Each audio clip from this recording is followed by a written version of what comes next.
Right, ladies and gentlemen, the third of our panel sessions. What we are going to do is take this more to the geopolitical level now. So we're going to look at state-level threats, state-level interaction. Who better to invite back after his keynote speech this morning than General Sir Graeme Lamb, who will be offering us further thoughts on this subject. I cannot predict exactly what he's going to say, but I can guarantee you it will be very interesting.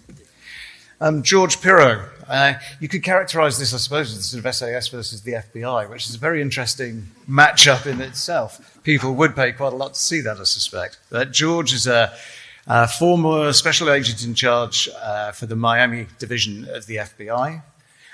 He may, I suppose, fairly be described as an intelligence specialist. I don't know if he'd agree. But he was in the lead for the interrogation of Saddam Hussein and other members of that regime. So he has a deep insight into the minds of the key members of that particular autocracy, which I'm sure will read across quite effectively to some other autocratic regimes that we're having to deal with at the moment. Floyd Woodrow is a former member of 22 SAS. He led the counter-terrorist team and was actually the regimental sergeant major, a very particular and highly prized position. Since then, he founded a company looking at fintech and the use of technology to support cybersecurity in that particular industry. He now spends quite a lot of his time running an inspirational, values-based coaching setup. Very diverse portfolio, Floyd. We're looking forward to seeing what you have to say. And our moderator is Aristedes Mahairas, so former special agent in charge for the cyber division of the New York office of the FBI. He's now the vice president and director of security for Green Reality in New York. Ari, the floor is yours. Thank you, sir. Good afternoon, everyone. Okay, typically I have a hard time understanding accents, but in this environment, if you have a hard time understanding mine, let me know. We'll try and rephrase it, or Graeme will translate for me. It really is an honor and a privilege to be here with all of you and to join my fellow panelists as we continue the discussion on cyber resilience today. And we're talking about cyber crimes and threat mitigation and a lot of topics associated with that. But we know that the cyber risk is real. In fact, not one day goes by that we don't either hear about or read about another cyber crime or cyber attack that is impacting all industries, to include your industry, the energy industry. And those threats come from everywhere, whether it's the hacktivist who is simply hacking to make a statement, criminal organizations looking to steal your information and sell it to the highest bidder, the insider threat, that individual who has natural access and can cause irreparable harm to an organization, or nation-state actors that are the most resourceful and well-resourced in terms of money and individuals. Each one of these nation-states have different motivations when we analyze their attacks. And as the general said this morning in his keynote with regard to Russia, one of their motivations is disruption, to cause disruption and chaos, and they do that through the use of disinformation, which is considered to be a major strategy in their active measures campaign back in the 1920s. In fact, the word disinformation doesn't show up in the lexicon until the 1980s. It was a word that was used to describe what the Russians were doing in the 20s. Then we have China. Their motivation is to conduct these malicious cyber attacks to cause economic or to gain either an economic or a military advantage. And they do that to support their overall goal of global dominance. Then we have Iran. Iran historically has been considered to be the weakest technically of the four major actors, Russia, China, Iran, and North Korea. But Iran has recently been able to show their effectiveness in conducting destructive attacks. The attack against Saudi Aramco and the Qatari gas giant, I think it's Razgas, was attributed to Iran. More recently, and I'll read you this from the Cybersecurity and Infrastructure Security Agency. Very interesting. In July 2022, Iranian state cyber actors, identifying as Homeland Justice, launched a destructive cyber attack against the government of Albania, which rendered websites and services unavailable. The investigation indicates that the Iranian state cyber actors acquired initial access to the victim's network approximately 14 months before launching the destructive attack. They were actually on the networks undetected for over a year. And they utilized different forms of attacks, ransomware style file encryptor and disk wiping malware. The actors maintained that continuous network access for approximately a year, periodically accessing and exfiltrating email content. That was in July. A few months later, in September of this year, the Iranian cyber actors launched another wave of cyber attacks against the government of Albania using the same tactics and malware as the cyber attacks in July. So they were attacked in July. Certain TTPs were used, certain methods were used. And then in September, they used those same methods. So it says a lot about what the response was. It is assessed that these attacks were likely done in retaliation for public attribution. So they didn't like the fact that the Albanian government stood up and pointed the finger at them in July, and resulted in severing diplomatic ties between Albania and Iran. So certainly real consequences, real life consequences when we look at these nation states and how they act. And then the final category, the final country I would put on that is North Korea. We've studied the North Korean cyber attacks, and we see that many times it's targeting financial institutions. And we can look at the Bank of Bangladesh as an example, where the good news was that it was a theft, an attempted theft of $1 billion. That's the good news. The bad news is that 110 million was actually taken. During the conduct, the 35 different transactions that would have yielded a $1 billion theft, the New York Fed was able to identify certain discrepancies, stop it. But again, that's part of the good news. The bad news is 110 million, the largest bank robbery with or without a weapon ever. And so some people like to ask the question, well, why target the financial institutions? Well, it's the old quote, the famous quote of Willie Sutton, the bank robber, when the reporter asked him, well, why do you rob the banks? The answer was, that's where the money is. So that's what the North Koreans are known for doing in terms of what is motivating them. At the end of the day, what we see is all these nation-state actors, they're after, and they get the same thing. They're after the motivations are different, but it results in gaining information, access, or advantage. And so these risks are real, and they come in many forms, not just cyber forms, but in many different forms that we, as fiduciaries of the organizations we work for, need to be cognizant of and taking the steps and measures to mitigate these risks. And so we can look at the current situation with Russia, the Ukraine-Russia conflict, and see what's happening with the Nord Stream pipelines. In fact, I think they identified even a fourth leak. Initially, it was 3 leaks. Now it's a fourth leak. And Ed Davey, the former energy minister here, recently stated the leaks in the pipelines were potential Russian terrorists.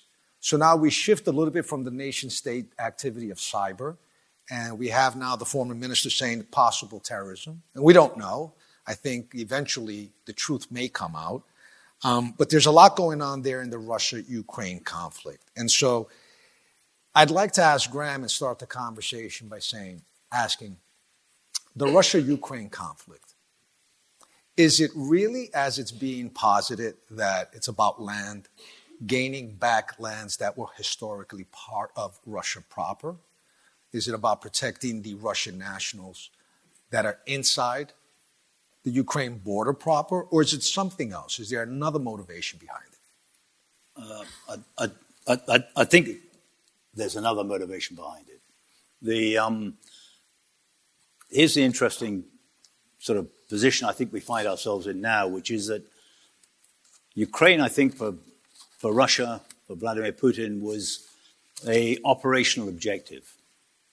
He had strategic interests out to the west, and he had strategic interests out to the east, and I'll come to those in a minute.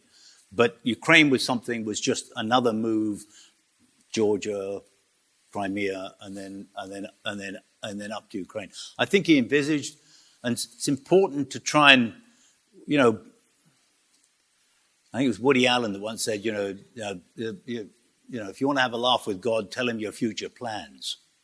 Yeah, the answer is nothing quite works out. But again, often you can see things and they're in plain sight. You just have to stand back a bit and then walk back a bit further and walk back a lot further and not take a subjective but try and take an objective view and you see things as they are. So I think that Vladimir Putin's thought would happen was that he would conduct his operation as is. He would seize Kiev in probably about 2 days. He would probably push down south and push towards Odessa, and then Ukraine would fall. There's a very good book called Strange Defeat, written by a guy called Boch, about 1940 in France. You know, how France at that point in time had more tanks, more numbers than the Germans had, and yet it completely folded. And I think that's what he expected. That's what his FSB and the army had said was going to happen, and so therefore that was the expectation. And so he knew that we would then slam dunk him with sanctions. He also knew that energy prices would go up, and that would offset his initial losses as they stood. We would go through the summer months. He would put a little pressure on his strategic card, which is energy. And what would happen is, as we approach the winter, people in Europe, in different countries, depending upon their dependency of Russian gas and energy, would then turn around and say, hang on a minute, to their government, we're punishing Russia, but actually the punishment is being borne by our people who haven't got any energy and they're freezing. And so they would begin to adjust and Europe would begin to divide. And he would come through the other side of that, and there would be a series of probably bilaterals or whatever the case may be with Gazprom. Europe further divided, and in many ways, therefore, in fact, him having ridden through Ukraine, and in many ways, much like Germany in 1940 with France. That was what I think he expected to happen. That hasn't folded out as is. And so consequently, he's had to play his strategic card in the way of energy. His strategic interests, as you look out towards the West to Europe, was divide Europe, weaken NATO, and diminish the power of the United States on the global stage. Reinforce Russia and himself as this, in fact, what I call, over the way, I think he wishes to be a legend in his lifetime.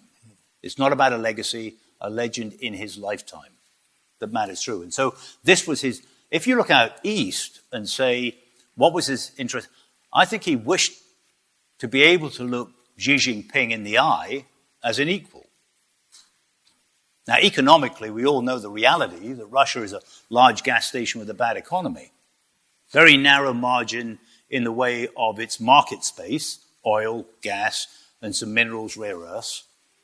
China, on the other hand, massive economy, global player as it stood. And so he couldn't compete economically, but he could compete by having, in fact, what I call that more aggressive intent, driving. The most interesting document I've read in recent months, 4th of February, joint statement, when Vladimir Putin went to Beijing and Xi Jinping and Putin put out the joint statement. If you haven't read it, you really do need to read it and then reread it and reread it again, because in many ways it tells you a great deal about that relationship. It starts off in the first about world order and how it needs to change. It then goes into democracy, how democracy needs to be redefined as they would see it. It then goes into the big institutions, world institutions, and how they need to conform to a new world order. And so you have in plain sight all these insights. So you have, therefore, in fact, what I call Putin in this position where he now has to increase the pressure. He's got this, as I said earlier on, a short window. So what do you get? Go back to my friend Thomas Schelling.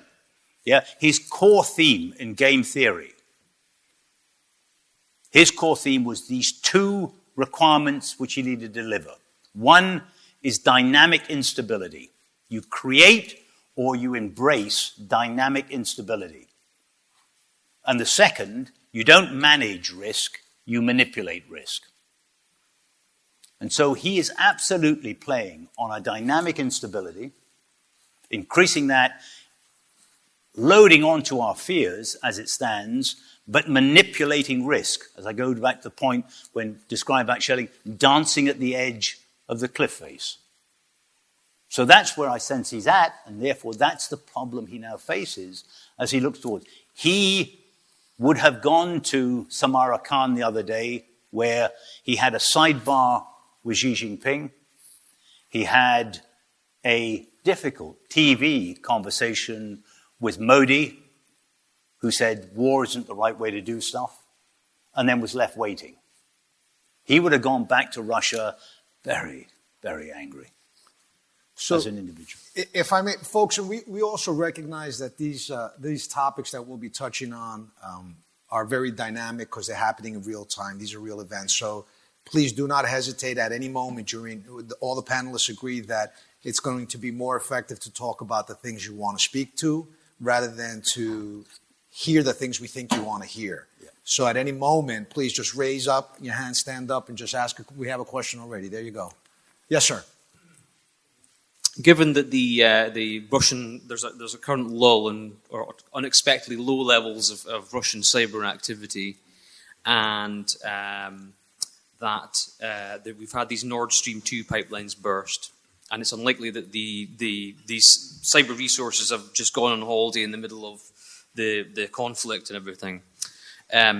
Is it likely that we have increased risk that Russia is actually preparing a more coordinated, simultaneous attack of energy infrastructure, which would have much more impact? So before I kick it over to the panelists, I'll push back a little bit on the idea, the premise that the Russian state has taken a break from their cyber activity. We just saw in that example with the Iranians at Albania, they were actually already in and on the network for over a year. So I don't personally accept the premise that Russia has now sort of throttled back the cyber activity as opposed to maybe increasing it to, the operational preparedness of the field. But I'll kick it over to the panelists. I think that the answer is that he's been cautious. He has the cyber tools. He's using them. He's embedded. He'll be doing all the normal long-range espionage. He'll have got the numbers. He'll have, the answer is, they're not hacking. They're just logging in. That's the way they'll be looking at the problems as it stands. Energy is the core. So keep going back to energy. It's not the battles or the war in Ukraine that keeps on catching our attention. It's really important, don't get me wrong, and our determination to make sure they don't lose ground and all that matters, but actually his game is all about a main effort towards energy. He is just in a problem now where he's got the clock running, to which if he does nothing, the outcome will probably not be in his favor, and he doesn't get a second shot at this target in the following winter. So he has to increase and do things, therefore he's got either tucked in his back pocket, sitting on the ramps, whatever it may be, as it stands. Colin Gubbins, who ran the Special Operations Executive, Churchill gave him £1 million in 1942, I think it was, turned around and said, set Europe alight. Yeah, and so he did a whole series of things, in effect, which ranged from a whole wide that just began to unsettle Europe. Go back to my point about dynamic instability. My view is he absolutely wishes to create fear, dynamic, divide, all the things we've talked about, but most importantly, he will absolutely have at top of his list anything which implies us being cautious, hoarding, or adjusting our position, or increasing the value of energy will be absolutely numero uno. Can I just come in as well? I just think the other key thing here is just don't get just distracted by that particular situation, because what that opens up is, for me, is what else is going on behind the scenes now because we've got a gap in one area or our concentration is in one field. Just take it that we're under attack. You're under attack constantly from a multitude of players. All the ones that were spoken to at the beginning is happening and probably in your industry. I think that's the key thing to take away from this is it's just going to be constant right the way through. We may get distracted by this particular area here, but just don't take away from the fact that you are under attack. And if the A team decides to come in, they're going to probably be in. It's your ability to understand what does that now mean to you in this room. Whilst we talk at a really high level, I'd be coming back to everybody in here and just going, so my question is to you. In fact, I'm going to give you a question. and I want you to discuss it as a table. Do you think there's a need to change? After listening to the speakers so far, where you are in your organization and with your team, do you actually think there's a need to do anything different whatsoever? Or do you think, let's just maintain the status quo, we're actually okay, we've got all this covered, Floyd, thank you very much, but we've got it all covered. In pairs or threes, back to you as an audience, discuss how much do you think you need to change, or if not, perfect. Away you go. Away you go as a table. Pairs or threes, discuss.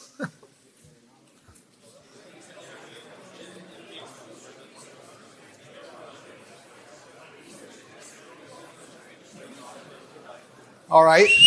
Kind of looks like most of the discussion has come to some kind of a natural conclusion. But so to Floyd's question, folks, who's going to be first up? Change or no change? We'll start here at this table. Yeah, so this is the Police Scotland table. Well, that parking ticket I got last year. No change. Yeah, I know. I should have said that at the beginning. This is the Police Scotland table. So we all work with the ACC, who was on the panel earlier, and from a law enforcement point of view, we know we've got to change. So 3 of us are from a program of work that is specifically looking at our cyber capabilities and our future capabilities in the cyberspace and what we need to do to try and get ahead of the threat, or maybe catch up with the threat and look to get ahead of it. That's the short answer. So look to get ahead of the threat. I love that, right? How do we see around the corner? That's what we're asking. So how do we do that? How do we structure ourselves, Floyd? How do we position ourselves to look around the corner?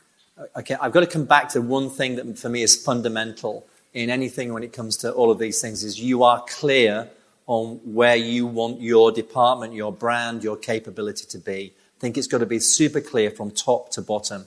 I'm a massive believer that actually this is about our engagement. What I'd like to, could you all stand up from me? Just stand up.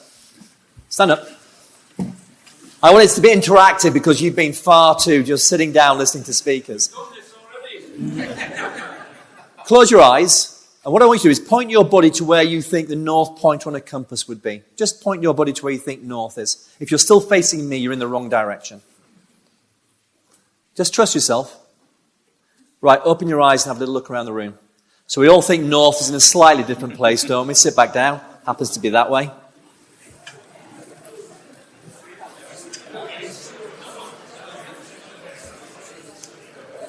The reason I've just done that is because the fundamental element, first of all, is you've got to know where you are and where you want to be. If I came to your organization and I said, what's the Super North Star? Where are you pointed as an organization? If I isolated all of you in the team, in the organization, do you think your organization would say the same thing? Pairs or threes, back to you, discuss how clear is your purpose, your vision, and if I isolate your entire organization, do they say the same thing? As a table, discuss. 2 minutes, away you go.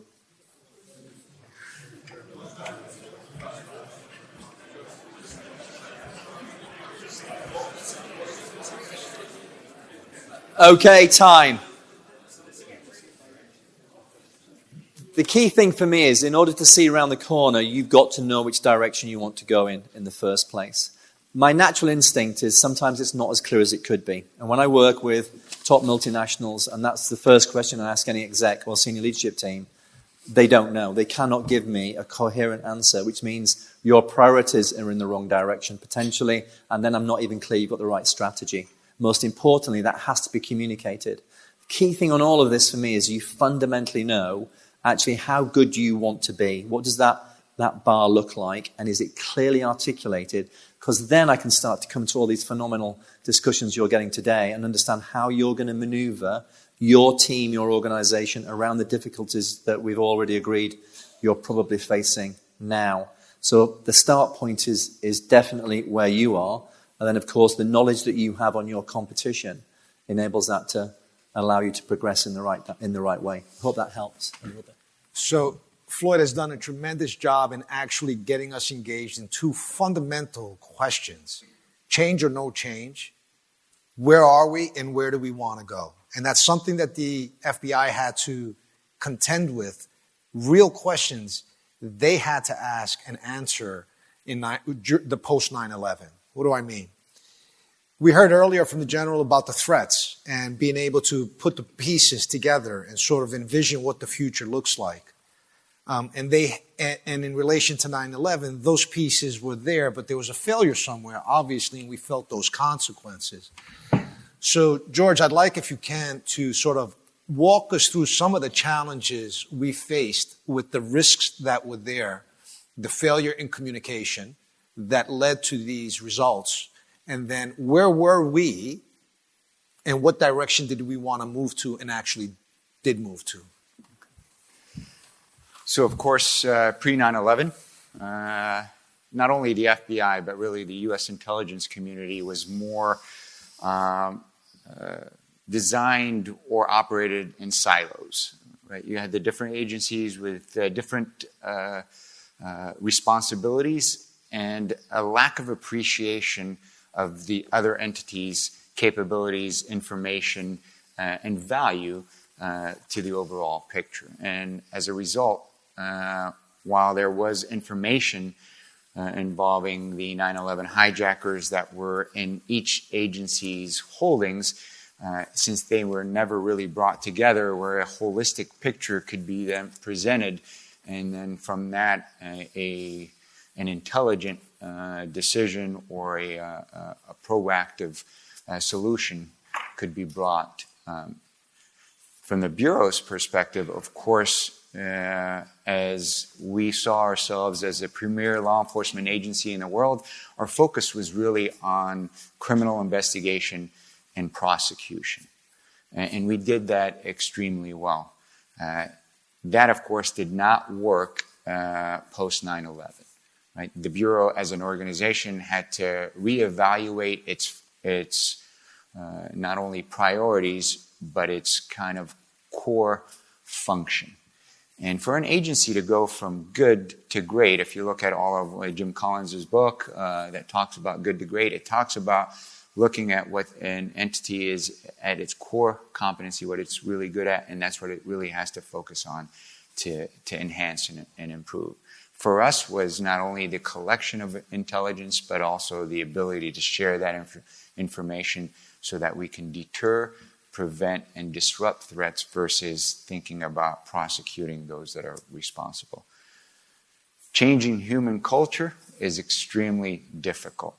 You can't train yourselves out of that. So it requires a significant amount of effort, time, buy-in, discussion, and things like that. So for us as an organization, we really focus on moving the Bureau into an intelligence-driven, threat-based organization, right? Where prosecution became the byproduct of our incredible intelligence collection and in our threat sharing effort, and that's where we are today. But it took a decade, I would say, to really evolve the Bureau. And now, if you talk to folks in the Bureau, they will tell you we are the premier intelligence agency in the world, no longer the premier law enforcement agency, or the term we use, premier security organization in the world, right? So that's that transformation. So looking at where you want to be and then figuring out how to get that. And you can't really train yourself out of that. It requires a significant amount of investment, buy-in from the workforce, the brand, as we talk about, all of those things that are going to help you reach that. So arguably in certain instances, certain people will tell you that the FBI continues to evolve as an intelligence-driven agency, not that they've abdicated their responsibility for criminal investigations and prosecutions, but the evolution is consistent, it's steady. You never reach that final state. If you reach that final state, you failed somewhere, because you should always be moving in a dynamic way to achieve that objective. Arguably, the seminal moment in broad strokes takes place in the White House post 9/11, where the president convened senior members of the administration and asked then Director Bob Mueller for a status update. And the director provided all the details needed. This is what happened. This is who was responsible. This is where they are. This is where we're going. And when he turned in to the CIA director, and the director said, this is what we know and this is what we're capable of doing right now, And the president looks back and says, Bob, that's what I'm talking about. Meaning the answer given by our intelligence director was more poignant at the time for the leaders to be able to make decisions, actionable decisions that would actually have an immediate impact, as opposed to a long-term strategy of an investigation that took years, and we know it took years, to conduct with regard to post 9/11. So this idea, though, of change and transformation came from somewhere. And in this example, it comes from the president, but it's delegated down to the director of the FBI, who as a leader now had to make a decision. So when leaders are contemplating these decisions and sort of strategizing in their mind, do I make this decision or do I not make this decision? If I do, how do I follow through? What are some of the things that the leadership of an organization should be doing to communicate that message so that the entire organization is rowing in the same direction? I mean, for me, on all of these things, that means that in order to make it work, one is we've got the right people at every single level to communicate that particular perspective. More importantly, you've got to have the clear strategy that is understood by everybody. And for me, that is about how you have connected to your leadership team. That leadership team is connected all the way down, right the way down to the receptionist. So they're clear on what they need to do. That empowerment is important because that's where it's going to work. I don't deliver strategy, and you don't deliver strategy. The people beneath you deliver strategy. So that clarity of what we're trying to do on a daily basis is massively important. The other thing I'll come into here is that there was some great speakers beforehand talking about the key elements of leadership. In a team, I look at 5 key areas. You've got to have trust, but trust is not about like. Trust is about delivery. The people that you've got in there are comfortable talking about their weaknesses, their mistakes, their fears, their behaviors, because they're completely open without filters. That means you get passionate debate. When we were talking about diversity, cognitive diversity is the most important thing, because I want people in there that are difficult, that come at it from a different perspective, that challenge our thinking. And then commitment, because it's not about democracy. Leadership's about decision-making, and then the leader should be saying, this is now what's happening. And then, of course, accountability. And that comes from, again, we heard people talking about culture, values, and again, my challenge is on all of these, they're not laminated values. They're not things that somebody throws out every now and again when the day's good. It's the things you do not walk past. And again, my challenge to all groups when they really want to perform at the highest levels is that the values that you walk past are the values that you accept. That clarity of the culture is important in order to have, again, team focus. You're focused on what you know is where we want to be as a brand and organization, and that's what you want the world to be. Then most of your decision-making process is easy. If that's not clear, or any of those things have got really big gaps and I don't trust people, then that's it. You'll never be, and I just take it you're good, otherwise you won't be in this room. But that's not what you need on a bad day. You need to be beyond good, so that even on your worst day, you're good, you're difficult to be. That's what I think leadership's all about. Did I see a hand go up? Oh, yes, sir. Hello, James Taylor from the International Maritime Organization. General, you were very clear that this is about energy. Can I suggest that what's happening in Ukraine at the moment is about energy if you happen to be in Northern and Western Europe? But for so much of the rest of the world, it's about grain. The largest grain producer in the world is seeking to eradicate the third largest grain producer in the world. Those people who want to buy grain from North America right now in our current financial status cannot afford it. Most of Africa will starve. The Horn of Africa gets over 90% of its grain to make its daily bread from the Ukraine. And although through IMO we've been involved in establishing a route for some grain out of Ukraine and down to the Dardanelles, it's a trickle. And this winter, our Northern European winter, people will die of starvation.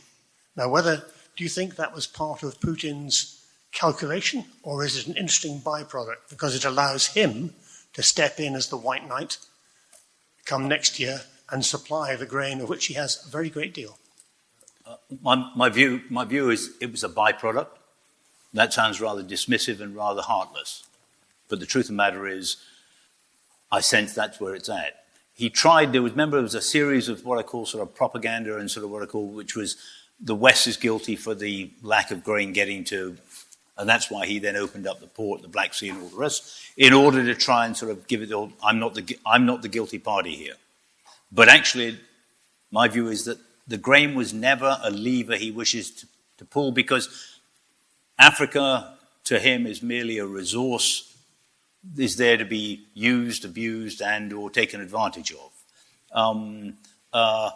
What mattered to him was, in effect, his own aspirations for the greatness of Russia, and to stress Europe and the Atlantic link across there, and in particular, to divest, in fact, what I call our determination to continue to support Ukraine. So I see it as a byproduct, a tragic byproduct of that, but that's how I would see it as it stands. So it's just how I call it. The answer is, I think it was Einstein once said, whoever sets himself up as a judge of truth and knowledge is forever shipwrecked by the laughter of the gods. So the answer is, have a good laugh at me. But that's the way I see it, James. Yeah.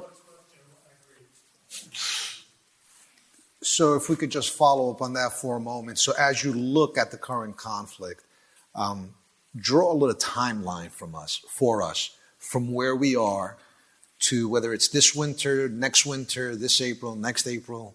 How do you see it playing out? Okay, I mean, again, it's just one man's view, but I see that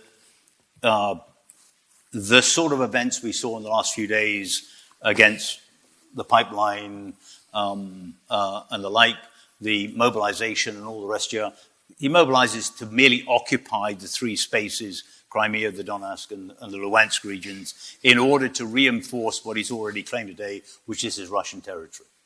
So maximize the number of people in those spaces as it is. That he will do quite quickly, because he doesn't need an army, because they're not going to fight to do that. He just puts people on the ground, because that's what he does. As I said, might release up some forces which he can then maneuver, in effect, to counter some of the threats from the Ukrainians. But his timeline is that he's running on the clock through till about April next year. If he hasn't delivered a divided Europe and all the rest of it, which you've heard me say before, by April of next year, he's then going into the summer. Now, the black swan, or not a black swan, but a sort of what I call, a fleeting bird flying across the top, would be if it's a really cold winter. Look at, in fact, Europe from an energy point of view and see who's dependent upon Russian gas, as opposed to, in fact, those who are doing okay without it, or however the case may be, and then stop and think again. Remember what happened during COVID?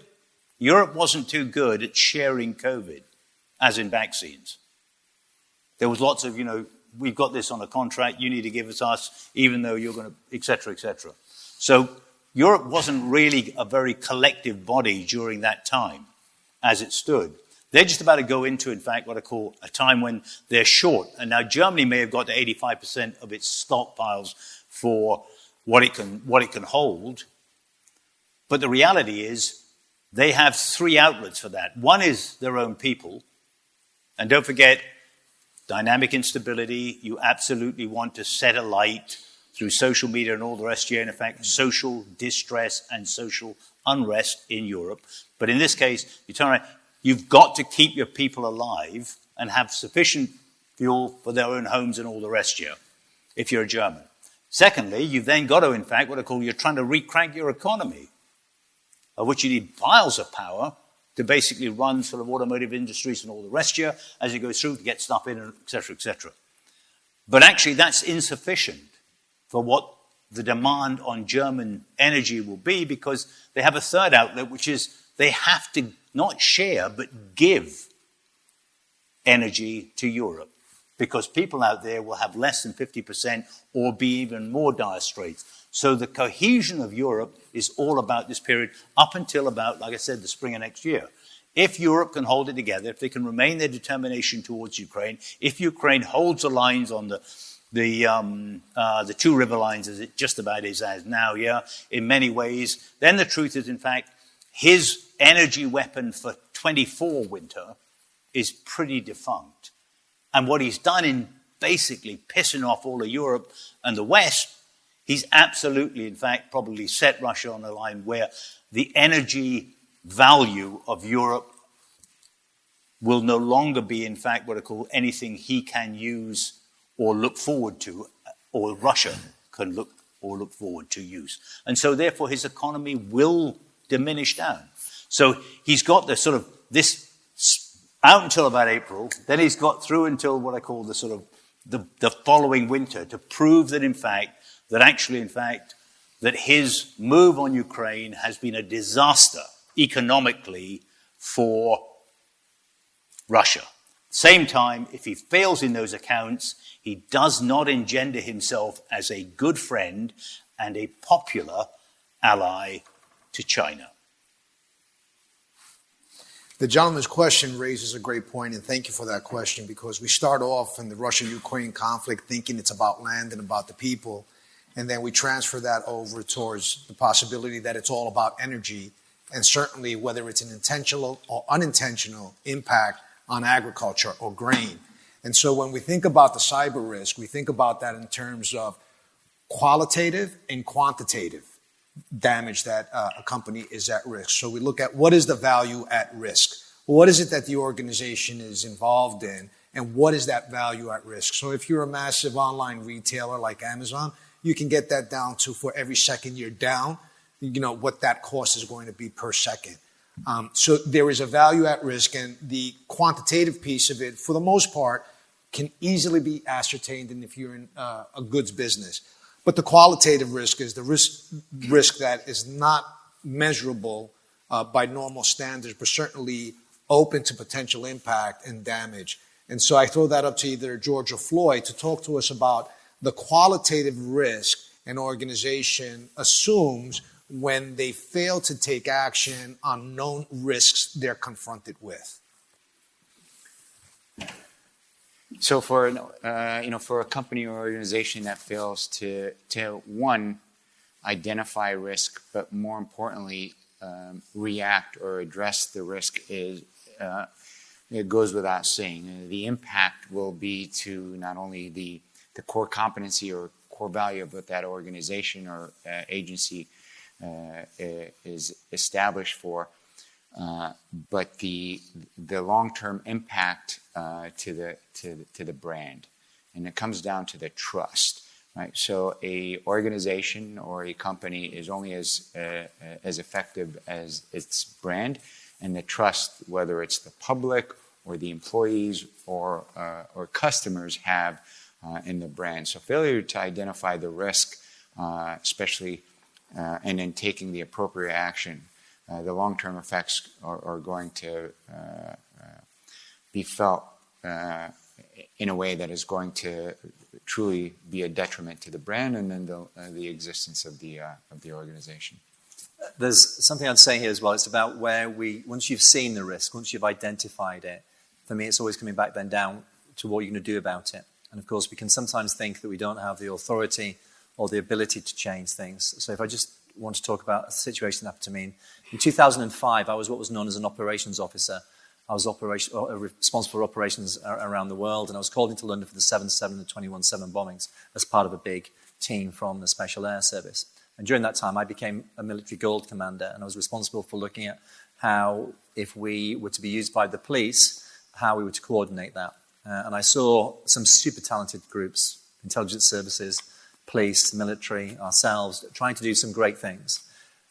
But do I think we were as coordinated as we could have been? The answer is no, I didn't. I thought we could have done a slightly different job had we been more aligned. In 2006, when I took over as head of the counter-terrorist wing, I always thought we could do that better. We just needed to do things in a different way. When I went and explained what I wanted to do to people, because I thought there was a massive risk of this happening again and we need to be better coordinated, I was laughed out of court. People just said, look, Floyd, the bottom line is the police don't trust the military, the intelligence services don't trust the police or the military, and the government don't trust any of us. So therefore, you're at a pretty low level. But the key thing for me was to look at it from perspective, right, that's a great start point. The bar's quite high, which is what I quite like. But what am I going to do about that? And the first thing is the police run counter-terrorist operations in the United Kingdom, quite rightly. The key is that you have to build that. For me, it's about what am I going to do to mitigate the risk? And that's about connecting with the right people. That's about making sure you're finding like-minded individuals. And then, within a very short space of time, I came across a phenomenal guy called John Sampson, Assistant Chief Constable in West Yorkshire, who thought exactly the same thing. So there's all people that you can align to. And between us, we then put together a national exercise in 6 weeks. Normally they take 2 years to plan, to run and execute. It took us 6 weeks.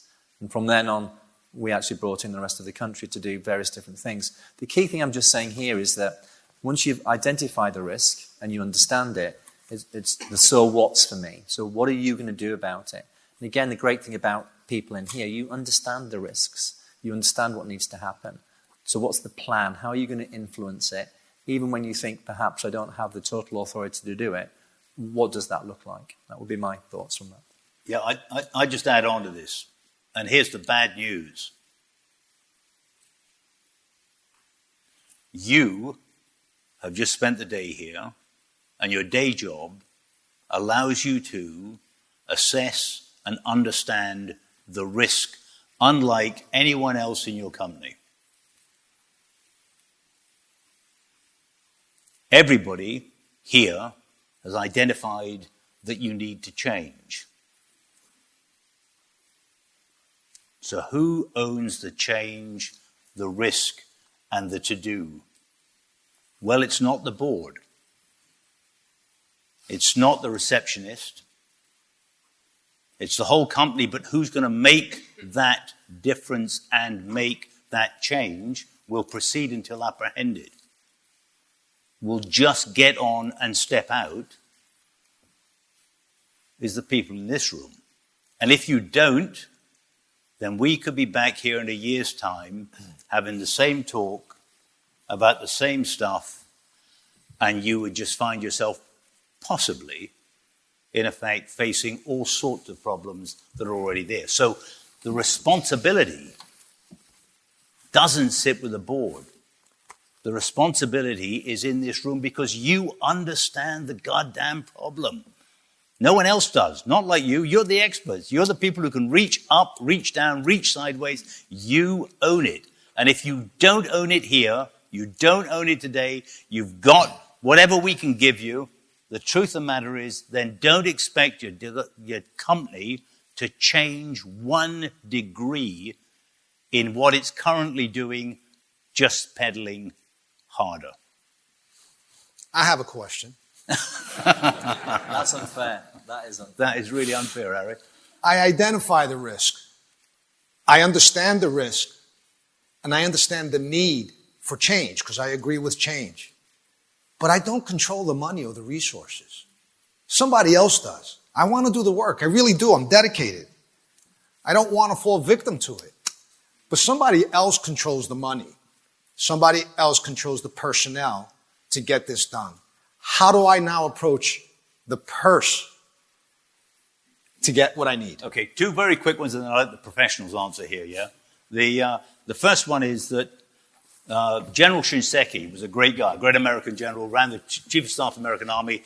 The one comment I've always remembered, he turned around and said, if you don't like change, you're going to like irrelevance a lot less. Yeah? And that's exactly where we're at. So just hold that fact. The second is leadership. I had to give a lecture years ago. I was asked to do leadership at Santos, and said, I was a brigadier at the time and thought, wow, bloody hell, do I just go for Leadership 101 and do the standard stuff? And I thought, no, I really need to think about what does it mean and how do you do this? Wherever you are, not at the top, not necessarily in the middle or right at the bottom, wherever you are in a chain of command. And I concluded it was 3 simple functions. Message, message, message, messenger, audience. So all you need to do, and it sounds like all you need to do, really simple, is you turn around and you identify with it, because the money is not just with the CFO. The money sits with the board, because that's where somebody says, the money sits with the shareholders. And you need to work out those 3 quite different audiences, what message you intend to give to them, whether it's a 3-minute elevator ride, whether it's an email, whatever it might be. And then you have to, in fact, engage in that in order to try and set the conditions. How do we set that message in that 30-second it's elevator brilliant. pitch? So I talk that what Graham's just said there, I absolutely totally agree with. The key theme here is your ability to adapt your communication style. One style of communicating does not fit all, and it's who do I need to influence? And of course, the key theme is who are the decision makers in each of these areas? How can I get them to understand the situation? But most importantly, and I always come back to this, is my first start point is what does my audience need? What do they need from me? That's the first thing. And once you can start to identify that, and you come with a viewpoint, if you understand where the organization wants to be, this is about the brand, the strategy, the values that we espouse, and that in order to be resilient, then all of a sudden my message is going to be pretty clear. And more importantly, your authenticity and your belief in it will have an impact. That is definitely the key. But to do that as well, there's some great things. In fact, I'll make sure I pass out some books to read on influencing skills and communication, because that's the gift. When you can communicate effectively, you can change the world. Arguably, the FBI is just as bureaucratic as any private or public organization out there. So, George, how were you able to get money and resources you needed? So for me, honestly, I looked at it like an interrogation. And based on that, I've found that it always provided me the results that I wanted, right? So as an interrogator, I studied my subject. I knew everything about my subject. So for me to do an effective interrogation, I have to understand what they value in life, their truth-telling style, all of those things. And as Floyd mentioned, then adapt my communication style to convince my subject to confess all of their crimes to me. As a leader, it's literally the same principles, but the goal is different. It is to try to influence them to see what I'm trying to develop or promote or change within my organization.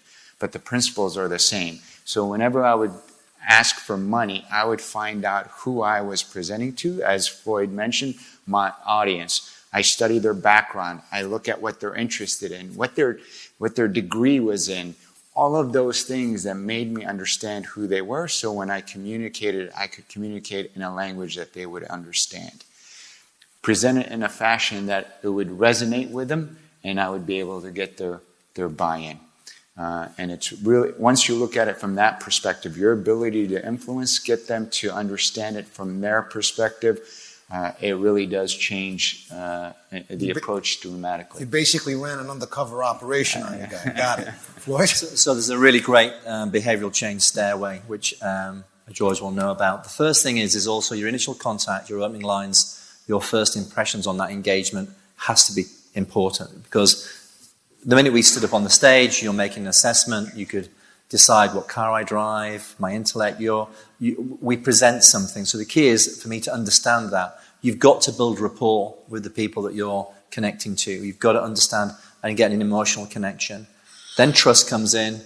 Then you get to behavioral change by having influence, persuasion, and then hopefully you'll get your message across. The key skill, though, is listening.